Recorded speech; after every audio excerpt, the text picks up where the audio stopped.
Nah, aku bertanya, ilmu yakin di kolbu itu dipelajari di kampus, di pesantren, atau di surau-surau ahli zikir? Kira-kira syaitan senang nggak dengan surau itu? Kira-kira syaitan senangkah dengan ahli zikir itu? Ahli zikir yang berzikir dengan qalbu ini disebut ahli tariqah, ahli tasawuf. Itu sebabnya syaitan membenci ahli tarekat, membenci ahli tasawuf. Untuk teman-teman yang menonton kajian ini, jangan lupa bersalawat kepada Nabi kita Rasulullah Muhammad sallallahu alaihi wasallam. Allahumma salli ala Muhammad wa ala ali Muhammad. Sallallahu ala Muhammad. Sallallahu alaihi wasallam. Kira-kira, Bapak Ibu, kira-kira syaitan itu senangkah dengan orang dapat syafaat Nabi? Senang? Setan itu senang dan ada orang selamat. Ya, nah, dari tahu berkawan di setan. Syaitan itu tidak pernah senang kalau ada orang selamat. Syaitan itu menangis kalau ada orang baca La ilaha illallah Muhammadur Rasulullah. Jangankan itu orang azan, Bapak Ibu, itu syaitan lari dan masuk ke tempat-tempat kotor, tempat-tempat orang yang berisik, supaya dia tidak mendengarkan azan sembari tangannya ditaruh di telinga. Maka ada anak muda, adik-adik, tolong setiap azan headset earphone-nya dicabut supaya aku belain ke syaitan. Sebab yang menutup telinga waktu azan itu syaitan. Maka kami di rumah kalau anak-anak sedang nonton, keluarga sedang nonton azan, nanti atau minimal kecilkan suara supaya belain syaitan. Kecuali Bapak Ibu, Tuhan, sekawannya sepamenan jo syaitan ingin menyelamatkan syaitan mungkin. Maka rumah yang tidak masuk suara azan itu sungguh rumah yang tidak beruntung. Ya, apalagi kolbu yang tidak kemasukan suara kalimatullah la ilaha illallah.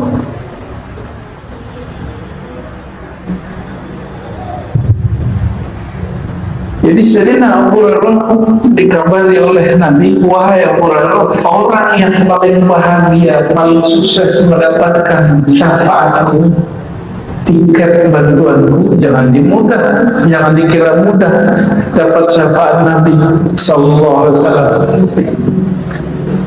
Siapa itu? Orang yang membaca la ilaha illallah penuh yakin di kalbunya.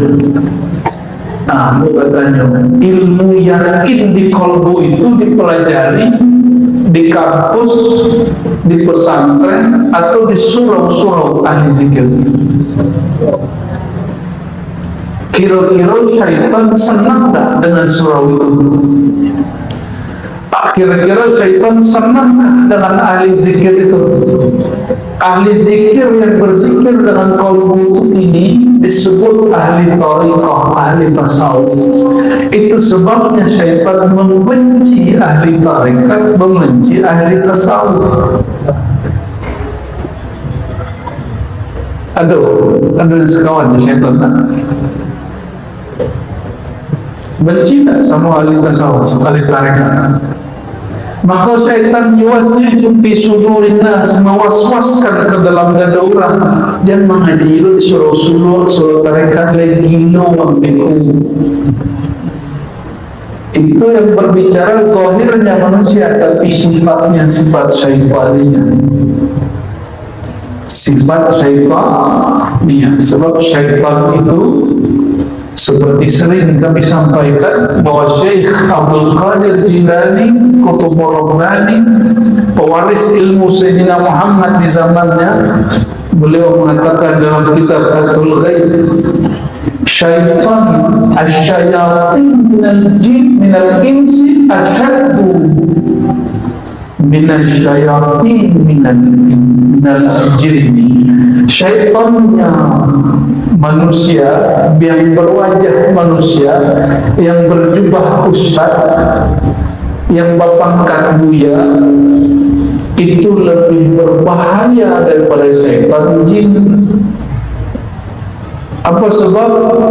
Syaitan kalau berjubah syekh, ustaz, buya, ayat dijadikan dalil untuk menyerang kekasih-kekasih Allah.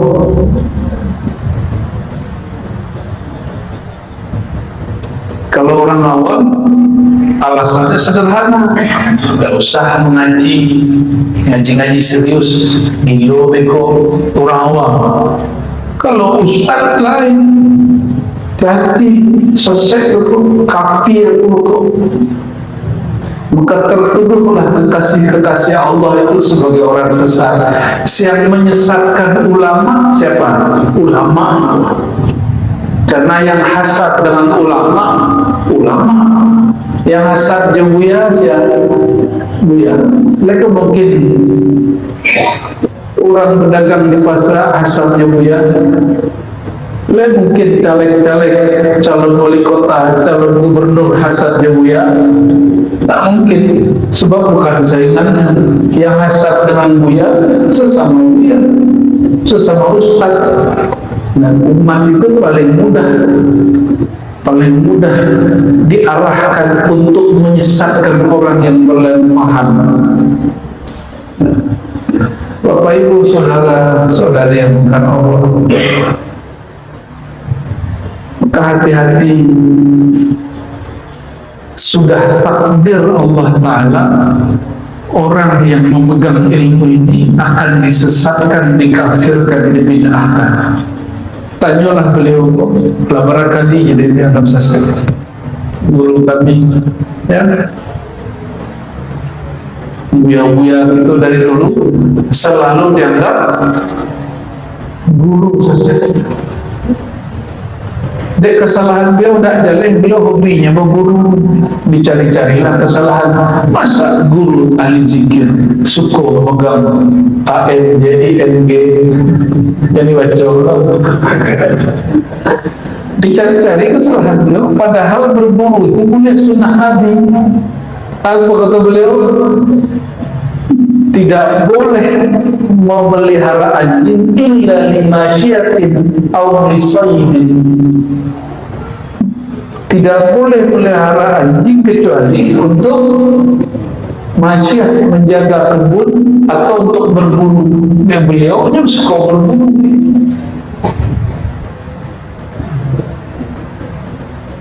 Tapi aduhnya salah hebat. Aduhnya salah.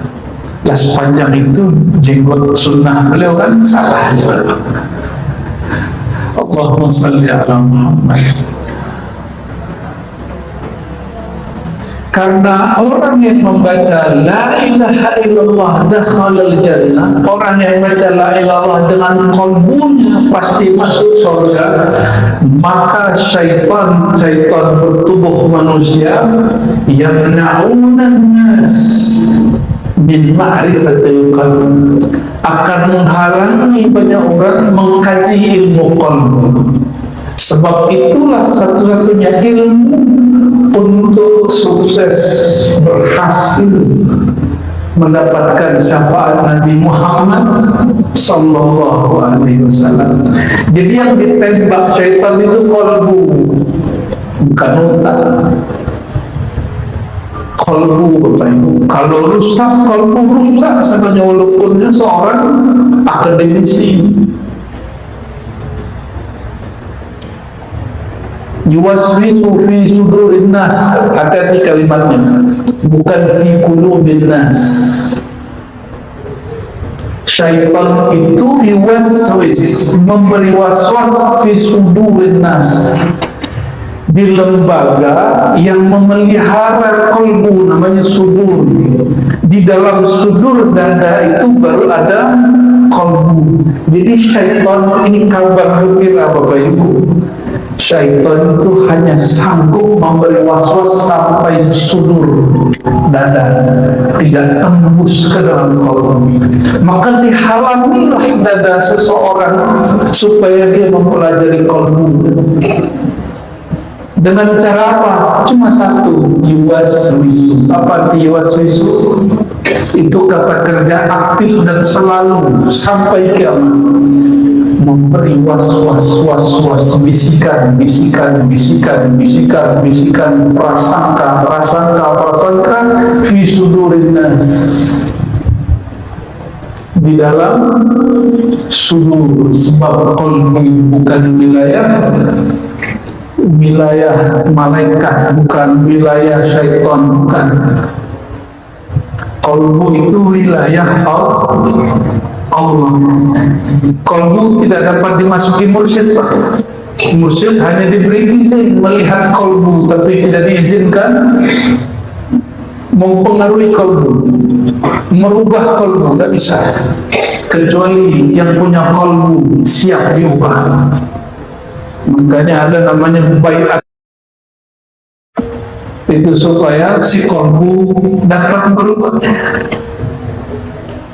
Ini kabar gembira, kolbu manusia masih dijaga oleh Allah. Tapi apabila sudur manusia diwaswas, waswasnya tembus, barulah kolbu ada penyakit waswas. Itu awal madin dakhala fi sudurin nas, awal penyakit yang timbul kepada manusia bukan penyakit mah, bukan sakit gulu, bukan sakit jantung. Penyakit pertama apa? Was.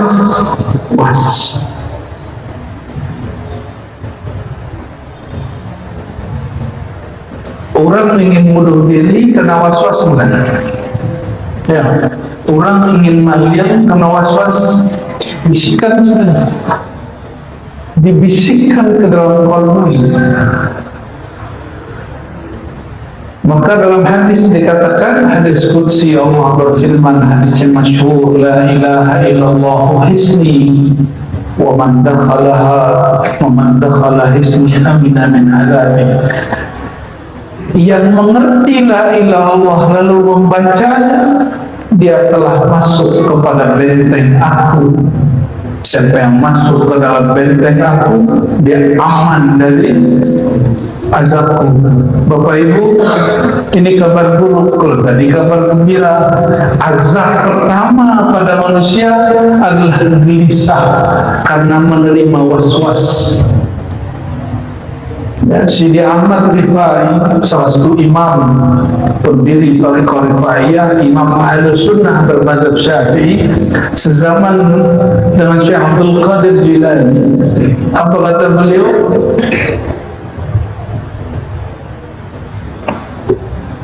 Ya, Sidi Ahmad Rifai itu kemudian kalau di awal Thariqah jadi Thariqah debus, padahal Thariqahnya bukan hanya debus, Pak. Beliau Thariqahnya kajian diri. Ya. Beliau itu berdasarkan ayat tadi, yuwaswisu fi sudurin nas minal jinnati wal nas, maka beliau berkalam hati-hati kepada manusia, tapi sifatnya sudah sifat syaitan.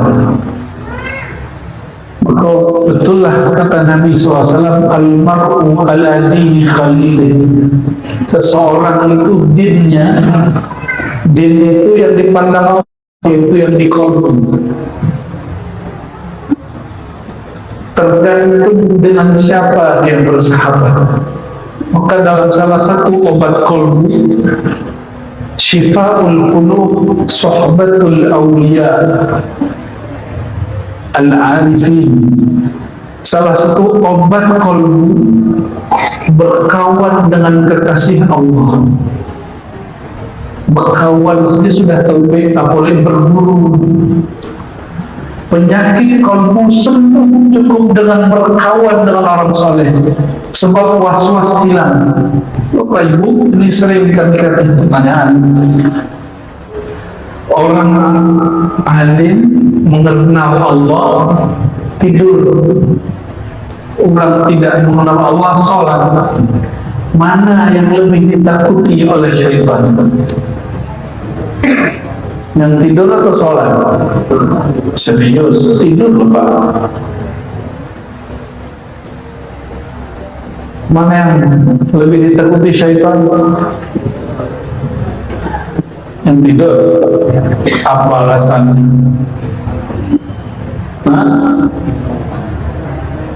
Karena apa? Karena dia kenal kepada Allah itu pada ruh tidak pernah tidur. Kalau jasad yang sembahyang mungkin jasadnya sholat, tapi ruhnya belum tentu sholat. Bapak Ibu, orang yang tidur ilmunya hilang kan? Hilang dari ilmu Bapak Ibu kalau yang tidur. Kalau lalu nanti tidur lalu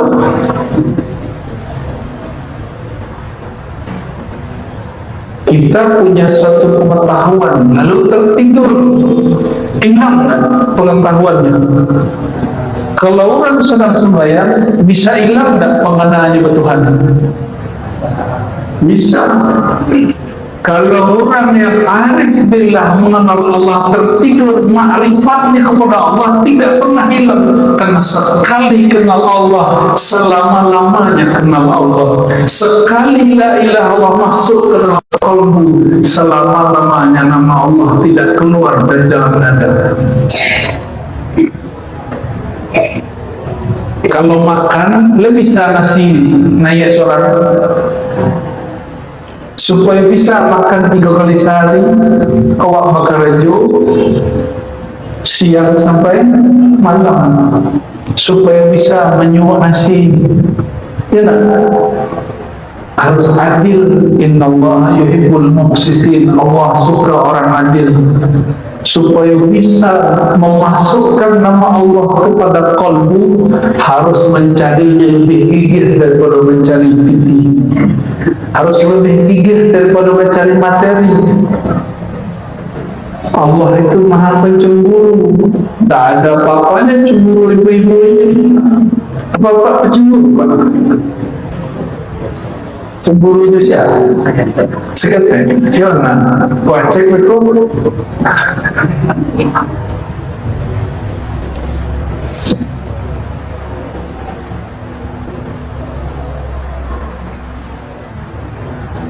Jadi kebanyakan kita tidak adil kepada diri.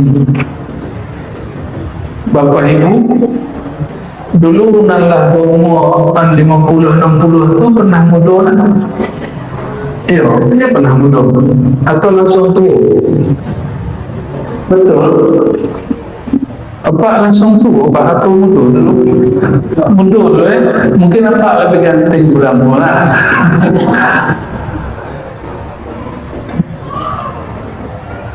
Jadi karena ada Pak karajo banteng tulang salah bongkok kironya untuk badan dan kalaku ya wabue rumah ranca-ranca, bahkan kalau kini anak muda kredit rumah lunas, pensiun mati. Kiranya kawan mengredit bukan untuk masa hari tua, tapi kiranya no. Betapa jahilnya manusia, sebagian manusia, dia bekerja banting tulang untuk membahagiakan tubuh yang akan binasa. Dan sungguh cerdas manusia jika dia mempersiapkan rumah yang abadi di surga. dan maharnya adalah la ilaha, syaratnya la ilaha Allah min. Jadi apa syarat baca la ilaha Allah? La ilaha Allah itu syariat Bapak Ibu. Apa tarikatnya? Min qalbihi, dari kolbu. Ilmu kolbu itu bukan ilmu ada di kitab Bapak Ibu, itu kitab, itu Al-Quran bukan? Bukan, itu mushaf Al-Quran itu fi sudur, kata Imam Bukhari. Al-Quran mahfuz fi sudur, dia terhafal, terjagakan di sini, terpelihara di dalam dada. Itulah Quran sejati. Kalau yang ditulis itu lembaran salinan Quran, bukan Al-Quran kalam Allah. Kalam Allah tidak berhuruf, tidak bersuara. Dia suci sesuci-sucinya. Allah Subhanahu wa ta'ala begitu memelihara kalamnya. Karena tarekatnya la ilaha, tarekat itu tata cara baca la ilaha itu min qalbihi, maka mempelajari ilmu qalbu wajib. Syaitan senangkah dengan orang yang tahu dengan ilmu qalbu? Dan senang. Maka dihasutlah orang kampung atau buya sepaham tidak sepaham untuk memfitnah buya. Kami menyaksikan guru-guru kami difitnah dari dulu sampai kini. Dari dulu sampai kini pemimpin Jamiah Thariqah dan Forum Sufi Internasional seorang Habib, namanya Habib Lutfi. Dituduh macam-macam Pak Hadir, pemalsu kuburan lah, pemalsu nasab lah, memalsukan thariqahnya, macam-macam. Memang sudah sunat dulu waktu orang rame-rame pun mengkritik kami, bahkan mengkafirkan kami. Ada kawan seorang Habib majak kami bersama beliau, dengan majak ko Habib tidak lo sanggup untuk menolak, kami datang. Kebetulan salah satu amalan ulama terdahulu bersilaturahim kepada orang yang tua, kita silaturahim. Apa kata beliau? Kalau Al-Razi tidak difitnah, saya khawatir jangan-jangan ilmunya tidak benar. Nah, itu yang kami ingat. Di dalam hati pun Abu Bakalan, kalau betul beliau kuali, pasti banyak orang tak suka juga. Tak sampai setahun beliau difitnah dulu deh. Orang-orang santri-santri baru menuduh beliau tak bisa baca kitab, macam-macam. Tak bisa bahasa Arab. Kami menyaksikan beliau berbicara bahasa Arab. Allahumma salli ala Muhammad wa ala Muhammad. Dan kami menyaksikan bahwa beliau ini ahli la ilaha illallah. Itu zikir la ilaha illallah 70.000 santai saja boleh zikir. Dia awak dia guru 100 dia buya awak sibuk banyak kerja di rumah. Rumah hakiki yang di rumah kini itu, atau nanti kita akan berpulang ke situ. Mana yang hakiki? Rumah yang kita bangun kini akan ditinggal, tapi sudah sejelas itu kejadiannya. Banyak orang membangun rumah rancak meninggal, tapi was-was itu menutupi kolom. Akhirnya kita pun masih sibuk dengan yang tidak abadi itu. Padahal rumah abadi maharnya jelas. Mahruha la ilaha illallah min qalbi. Mahar membangun rumah di Sarogo itu adalah la ilaha illallah dari dalam qalbu. Maka Bapak Ibu, kaji qalbu itu tidak dibuka umum. Kalau ingin kajiannya khusus, datang ke surau-surau ahli zikir. Loh kok itu dia kaji-kaji kok nggak boleh disuruhan? Bukan begitu. Bapak ibu, anak sekolah, bapak tidak bisa di sekolah. Bapak di sekolah tertentu. Sebab ilmu itu ada adabnya, ada kurikulum. Bukan kaji-kaji kok bersuruhan. Tidak ada bersuruhan kaji kok. Wah, buka-buka kaji. Selama ada kitabnya, ada dalilnya, ada ulama yang menjelaskan, kita buka. Maka semua kajian kemakrifatan yang kami buka itu kitabnya ada sadanya. Hadisnya lengkap sadanya. Qurannya pun ada. Bedanya, mohon maaf Bapak Ibu, ambo baca qul huwallahu ahad, Bapak Ibu baca qul huwallahu ahad. Lain tak cara kita memahaminya. Bahaya itu selesai mana? Kalau mau mengurai qul huwallahu ahad, hu itu seminggu, Allah itu 10 hari, ahad itu 40 hari. Berapa hari itu?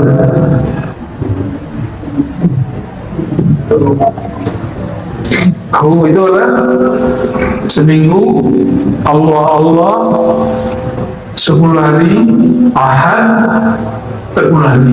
Itulah selesai Pak. Berapa hari itu?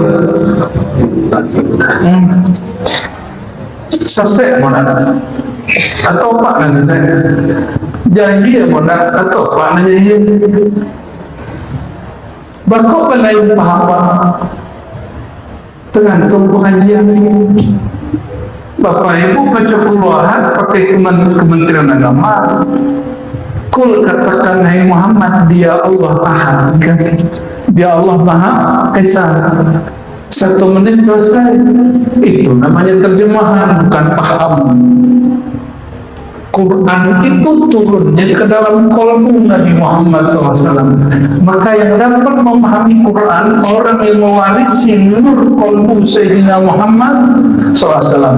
Dan pembuka kolbu itu hanya la ilaha illallah Muhammadur Rasulullah. Dari kolbu. Dalam hadis Imam An-Nasai disebutkan, man qala la ilaha illallah. Ini perhatikan, ini penting. Man qala la ilaha illallah min qalbi. Siapa yang baca la ilaha dari dalam qalbu yang terdalam, fatahallahu abwabas sama. Allah akan buka pintu langit. Buka hatta sampai kepada tahtal arsy, kepada tangga di bawah arsy. Berarti tembus sergu. Sergu itu di bawah arsy Allah Subhanahu wa ta'ala. Di atas langit, di bawah arsy. Itu tempatnya sergu. Itu tempat apa? Sergu. Telah pernah dalam ibadah Allah ke Eropa, mungkin lah ada sebagian lah. Ya lihat di Eropa itu kawan Pak Haji, tapi hajinya bukan reguler. Khawatir pulang-pulang tidak disebut Pak Haji, Bu Haji. Supaya disebut Pak Haji, Bu Haji, pasarlah status Alhamdulillah sedang wukuf di Arafah. Sedang posting kawan. Ini baca deh kawan dengan kau, lah Pak Haji kawan wakil. Kan pulang Pak Haji, Bang Haji, Bu Haji, boleh. Ya, Bapak Ibu, kalau pulang dari Makkah, oleh-oleh yang dibawa, membawa 5 mani, atau bawa lemai, atau bawa pakai. Yang dibawa dari Makkah, zam-zam, kurma boleh. Ada lah, ame. Ibu-ibu ame. Kalau laki-laki beli baju apa yang belinya?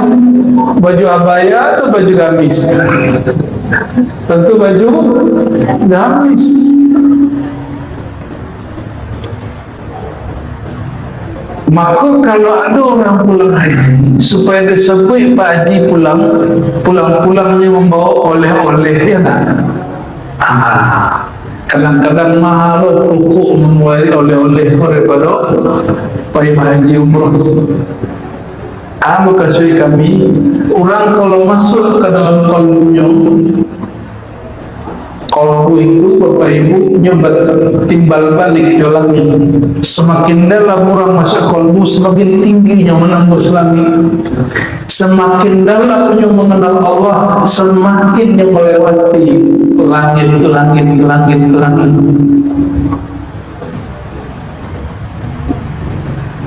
Kalau orang pulang dari langit, di langit itu malaikat itu makanannya subhanallah bihamdi la ilaha illallah Allahu akbar, itu makanannya. Salawat sallallahu ala Muhammad. Maka kalau ada ahli rohani wali Allah diperjalankan tembus ke kalbunya, rohaninya tembus kepada langit, turun pasti bawa oleh-oleh. Apa oleh-olehnya? Tata cara zikir-zikir kalbu, tata cara zikir-zikir kalbu. Makanya sampai kiamat tata cara itu bertambah. Syariatnya sudah selesai bahwa perintah zikir itu wajib. Ya ayyuhallazina amanu dzkurullaha dzikran katsira. Hai orang beriman, zikirlah kepada Allah. Bagaimana caranya? Zikran katsira, zikir sebanyak-banyaknya. Zikran katsira itu kaifiat thariqah. Maka ulama dari dulu menemukan banyak cara untuk melipat gandakan zikir. Tapi tembus di kalbu, tembus di langit. Jadi tidak usah membayangkan langit, cukup merasakan di dalam kalbu. Kalau Bapak Ibu sedang sehat, makan minum lemah. Kalau awak sedang sakit, makan minum lemah. Nah kedua, kalau hati sedang tak lemak, makan bisa tabang tidak benar. Kalau hati sedang tak lemak, lemak orang aja. Awak berguru, tapi awak singgung ti guru, lemaknya membagi ilmunya. Tak, cubalah singgung guru-guru di sekolah.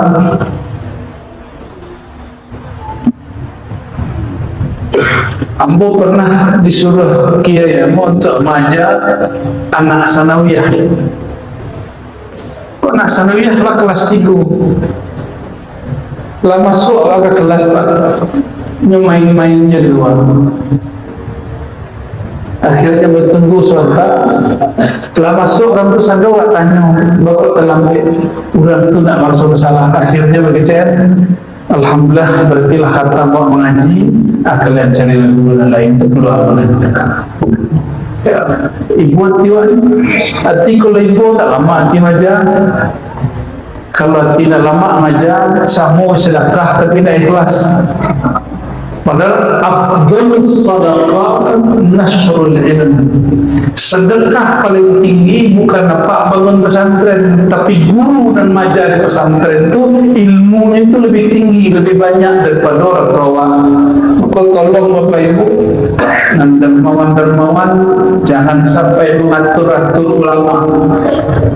Jangan sampai tersinggung ulama. Ulama itu aksesnya ke dalam kalbu, kalbunya, ruhnya tembus ke langit. Tersinggungnya celaka.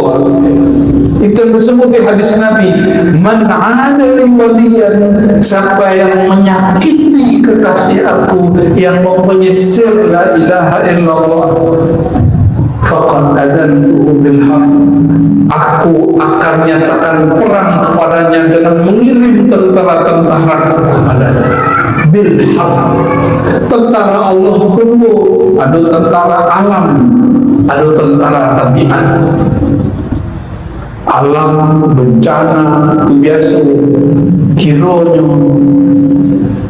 bencana tentara Allah yang paling berbahaya itu di bumi bukan bencana alam, tapi bencana jiwa, bencana kolbu, bencana tabiat. Maka orang-orang yang tidak mau mengabdikan dirinya kepada Allah, orang itu akan mengabdikan dirinya kepada hawa nafsunya. Afara'aita man ittakhadha ilahahu hawa. Kamu pandanglah orang-orang yang tidak mau menjadi hamba-Ku, mereka akan menjadi hamba tabiat buruknya. Tabiat kodo sampai Bapak Ibu, tabiat hewan ternak, tabiat hewan buas, tabiat syaitan, tabiat malaikat. Soalnya kalimu tabiat ruh.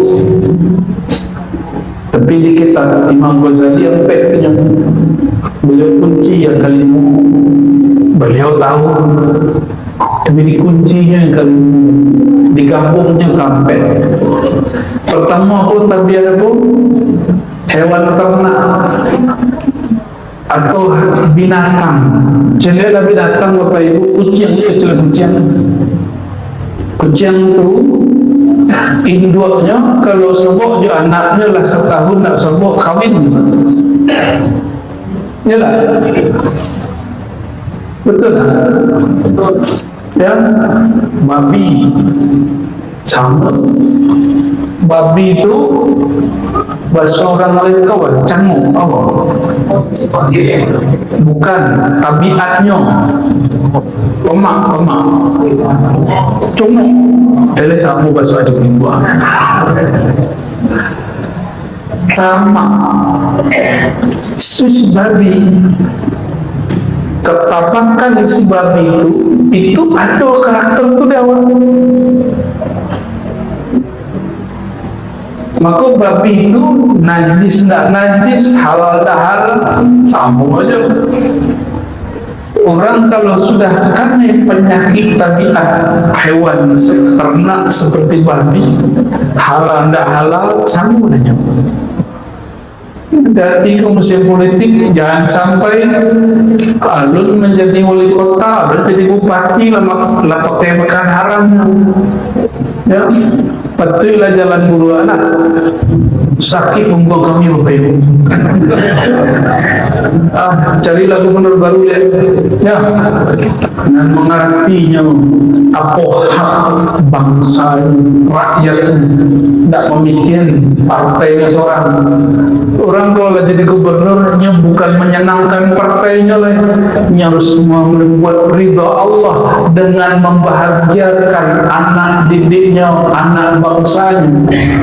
Itu maka kami nak masuk politik tu berat.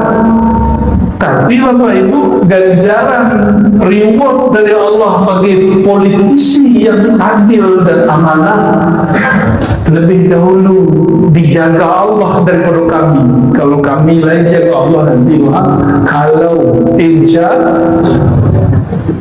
7 golongan yang dijaga Allah. Yang pertama disebut pemimpin yang adil. Tapi bilanya adil, tabiatnya kepada dirinya belum selesai.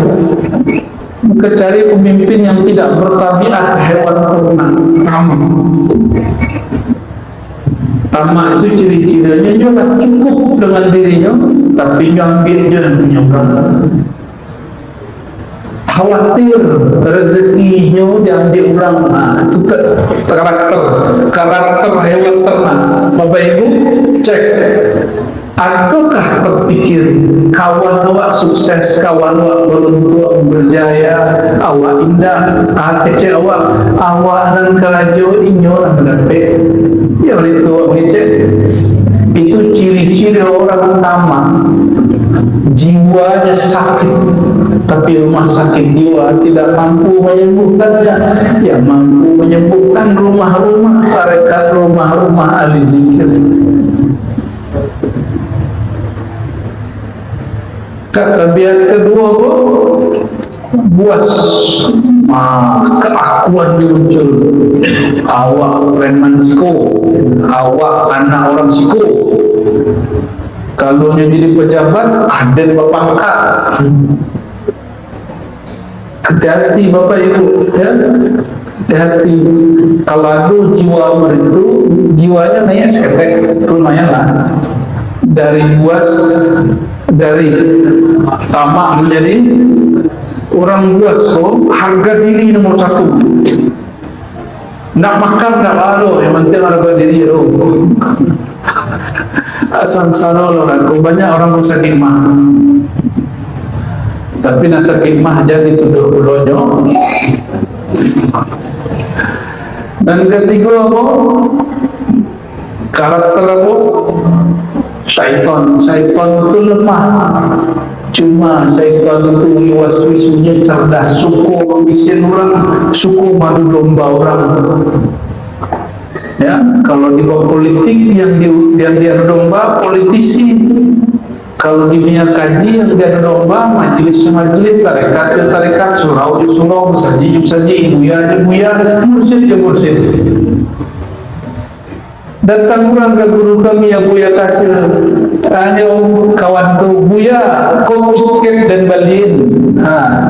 Tegurlah murid Buya di Jakarta tu. Dia dulunya orang baik rohaninya jambuk. Begitu mereka beraninya Pak. Kira-kira waswisu fi sudur. Celik dia video ko. Sasek na uyawa. Sebanyak itu guru kami ada seorang kenai. Tapi ni ko nak guru awak, guru kawan awak. Ditunjukkan satu video itu menceritakan salah satu nikmat Allah yang Allah perintahkan boleh menceritakannya. Fa amma bi ni'mati rabbika fahaddits, terhadap nikmat Allah maka ceritakanlah. Siratal ladzina an'amta 'alaihim, jalan yang kau beri nikmat kepada mereka. Nikmat Allah itu di Quran bukan nikmat materi, tapi nikmat qalbi, nikmat rohani. Itu nikmat yang sebenar-benar nikmat. Kalau di awak nikmat itu pitih ke pitih aja, ya. Kalau ingin bertambah nikmat bersyukurlah. Kalau tidak tambah nikmat itu tidak bersyukurlah, ya. Kecik Buya si koko saksi mimbar lah. Kalau ingin tambah nikmat, syukur. Berarti bersyukur bukan karena berterima kasih kepada Allah, tapi ingin ditambah pemberian. Ya tak? Jujur. Betul tak syukur begitu? Bakok basapu pejabat tu supaya nanti kalau awak beri proposal cair capek. Bukan kalau menghargai si pejabat. Ada pejabat datang ini nak? Ada pejabat bang ni? Siapa? Pak Camat. Kenapa camatnya? Kenapa camat? Beliau, kalau ada orang datang ke Pak Camat hanya untuk proposal, kalau tidak ada proposalnya dari Sabo Pak Camat, Pak Camat tandon tak orang tu? Kau nak menyinggung orang saji kau? Iya Pak Camat, kalau orang tu lah menelepon, orang tu lah baca salam, curiga, orang minta proposal itu. Ya, antara saudara beliau. Antara saudara beliau. Orang kan nak sangkau aja kepada orang dengan bajunya rapi, kan baju Pak Camat kan rapi sekali. Kan? Apalagi kalau pakai kartu itu, kecil orang dia lama jadi Pak Camat tu nak. Akhirnya tak sampailah proposal di Pak Camat. Kalau ada orang menyapa awak kalau ada hajat saja, kita akan memberi tanda orang itu tidak tulus berkawan awak. Orang itu berkawan kalau ada hajat. Orang tu memuji awak kalau ada tujuan. Bahasa orang lintong nyoba elok jawab kalau nyo ada tujuan. Awak sebut tu ada udang di balik batu, tu lah rancak tu. Kalau ada kotoran di balik batu, kena bayar. Nauzubillah min, ada tai di balik batu. Nauzubillah min zalik. Nauzubillah summa nauzubillah. Kira-kira Allah lebih dahsyat tak?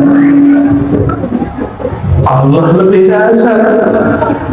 Tetap dikasih Bapak Ibu, indah berdoa orang minta rezeki, bahkan salah hanya berdoa, indah kepada Allah hanya berdoa, kepada sekutu Allah hanya berdoa. Dia gitu.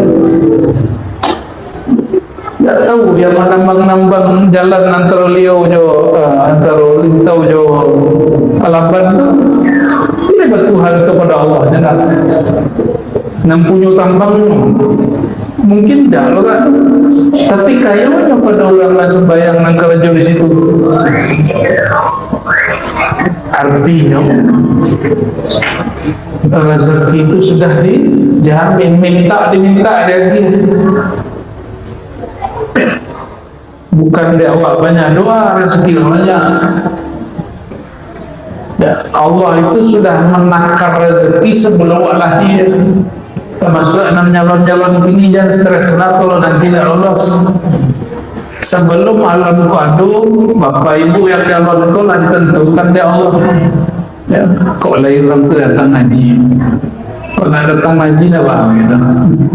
Itulah dapat doa tangguh cah, aku dah bisa pilih. Mengaji siapa? Kalau jadi wali kota bupati tak punya ngaji, boleh lah jadi. Itu tips ambo dan ikuti lah. Kalau ambo itu cara memilih orang. Ya, Bapak Ibu yang bukan Allah, hati-hati tabiat syaitaniyah. 3 tabiat itu akan dijadikan Allah menyerang, menjangkiti orang yang menyakiti kekasih-kekasih Allah. Bapak Ibu sekalian, sejorok-joroknya babi, lalu babi jantan berhubungan kawin jauh kau babi jantan. Aduh, dia mana? Yo, sabinatang-binatang kucing jogugo, le pernah nyo jantan kawinnya jantan. Hati-hati, main-main dengan kalimatullah, main-main dengan sirrullah, main-main dengan sya'air Allah, syiar-syiar Allah. Wahina wa sakiti orang itu. Nanti tentara-tentara Allah telah bekerja. Dan bisa menahan nafsunya, bahkan kepada sesama jenisnya. Itu terjadi di zaman dulu. Yang menghina Nabi Lut, yang menghina nabi-nabi yang lain, itu terjadi.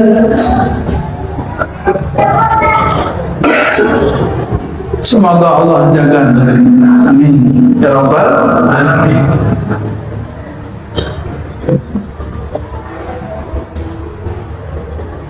Tapi ada kabar gembira, seburuk-buruk ada suara, sebanyak-banyak kesalahan itu.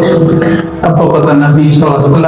Hadis Sahih Bukhari, yakhruju minan nar man qala la ilaha illallah wa fi qalbihi mithqala min khubzin min khair, min burratin min khair, min sya'ratin min khair, min daratin min khair. Itu redaksi-redaksinya.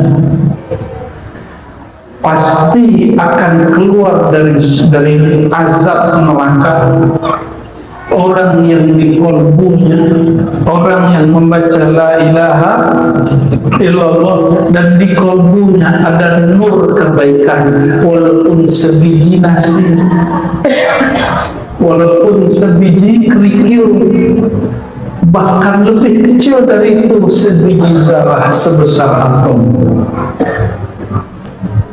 Maka siapapun yang pernah berputus asa karena kemaksiatan, karena fahisyah, kekejian yang pernah dikerjakan, karena tidak sanggup menahan nafsu yang Allah jadi tertentara dalam diri, tidak sanggup untuk menahan, segera kembali kepada Allah.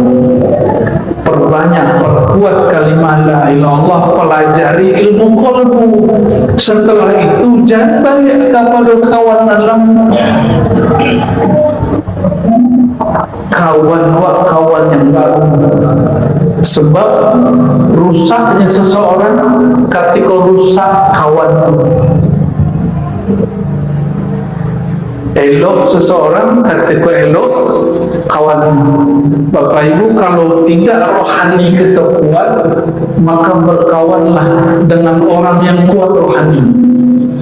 Tapi kalau Bapak Ibu kuat rohaninya, masuklah ke tempat orang-orang bermaksiat, ajak mereka, pasti mereka terbawa. Bagian terakhir yang Om sampaikan, jadi sir kehebatan la ilaha illallah itu hanya bekerja jika dibaca dengan tariqah kaifiyahnya. Itulah disebut at-tariqah al-Muhammadiyah, cara yang telah ditentukan oleh Nabi Muhammad SAW. Apa caranya? Min qalbihi aw nafsihi, dari dalam qalbu atau dari dalam jiwa. Sebagian syekh kami baca min nafasihi, zikir la ilallah, dia baca dengan nafasnya, maka bernamalah zikir anfas. Berdasarkan hadis-hadis itu Bapak Ibu, belajar la ilaha illallah yang menggunakan metode qalbu wajib atau tidak? Nah, sebanyak itu hadis yang membaca wajib atau tidak? Serius? Wajib atau tidak? Kurang pandai, kurang banyak hadis Nabi. Nah, sebanyak itu hadis tentang baca la ilallah mesti min qalbihi, mesti dari dalam qalbu. Kira-kira belajar ilmu qalbu wajib atau tidak? Nah, itulah urusan Palestina. Semangat baru berjuang di Palestina, musuh syaitan di dalam diri lo selesai. Orang kalau tidak selesai musuh dalam dirinya, artinya nanti sebelum berangkat ke Palestina sudah saling membunuh sesama muslim, sudah saling mengkafirkan sesama muslim karena belum beres di situ. Tapi kalau beres kalbunya jelas musuhnya. Sebelum melawan Yahudi Israel itu, Yahudi di dalam itu yang dibetulkan dulu.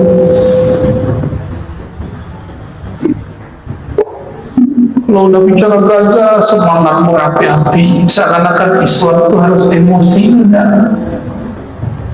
Nabi SAW, perhatikan Bapak Ibu, karena ini hadis terakhir urusan qalbu. Seseorang sahabat ketika perang di Sahih Bukhari, ketika pedang sudah sampai di lehernya, musuhnya membaca asyhadu an la ilaha illallah Muhammadur Rasulullah, akhirnya Anda munafik, ditusuknya mati orang itu. Sampailah laporan itu kepada Nabi, disidang itu orang langsung. Apa kata Nabi? Wahai sahabatku, kenapa engkau membunuh orang yang membaca la ilaha illallah? Apa jawaban sahabat ini?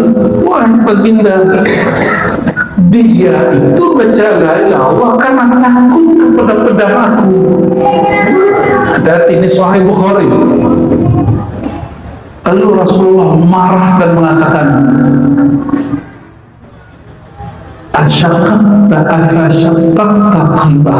apakah engkau telah membuka isi jantung, isi kalbunya, sehingga kau tahu dia baca la ilaha illallah karena takut kepada pedangmu? Terdiamlah sahabat. Bayangkan Bapak Ibu, kira di zaman Nabi pernah terjadi. Orang baca la ilaha illallah dibunuhnya dulu. Dan itu akan terjadi lagi di akhir zaman. Sama-sama baca la ilaha illallah, cuma beda faham politik, cuma beda faham bab jihad, cuma beda paham bab ketauhidan. Bunuh nanti. Ya. Makanya Nabi SAW mengatakan umatku akan terpecah jadi 73. Ya lah. Kulluhum finnar illa firqatun wahidah. Semua akan disiksa dalam neraka kecuali satu firqah, satu kelompok, itu kelompok al-jamaah. Hadis Abu Daud. Kelompok yang menjaga rohani spirit berjamaah. Ini perhatikan Bapak Ibu, ini bukan jamaah kelompok-kelompok. Jamaah itu jamaatul muslimin, menghargai orang baca la ilaha illallah walaupun balik faham jawab. Oleh karena itu, mari kalau sudah sepakat belajar kolbu itu wajib, jangan ditunggu-tunggu. Belajar ilmu kolbu kepada ahli kolbu. Ahli kolbu itu bukan profesor, doktor, ya. Siapa ahli kolbu? Syekh Mursyid Qaribah. Karena ilmu ini penyelamat manusia, pasti syaitan tidak suka. Maka carilah orang yang paling banyak difitnah oleh syaitan manusia, kepada orang itu belajar. Dan beliau-beliau kalau difitnah pun tahu, dan fitnahnya tidak tanggung-tanggung. Dan mereka sudah menuai hasilnya, kesabarannya. Semoga Allah memberkahi guru-guru kita dan memudahkan kita membersamai beliau-beliau itu dan membuka kolbu kita semua sehingga tembus dan bersama di dalamnya nur la ilaha illallah. Barangkali itu Bapak Ibu kajian kita. Dari jalan kami masih jauh, 1000 negeri lubang.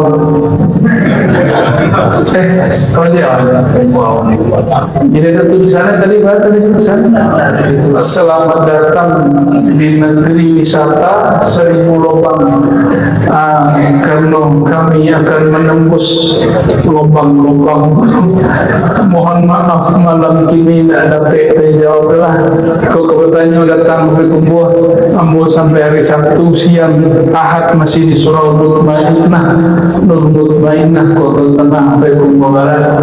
Silakan datang ya. Dijatuhi kaji itu sesekali. Masa guru saya datang dari Manjawana. Mohon maaf Bapak Ibu, mohon maaf Pak Pengurus, sampai grogi Pak Pengurus salah-salah dari tadi depanmu. Maaf ya. Demikian dari kami rombongan izin pamit, mungkin tidak dapat bersalaman ya.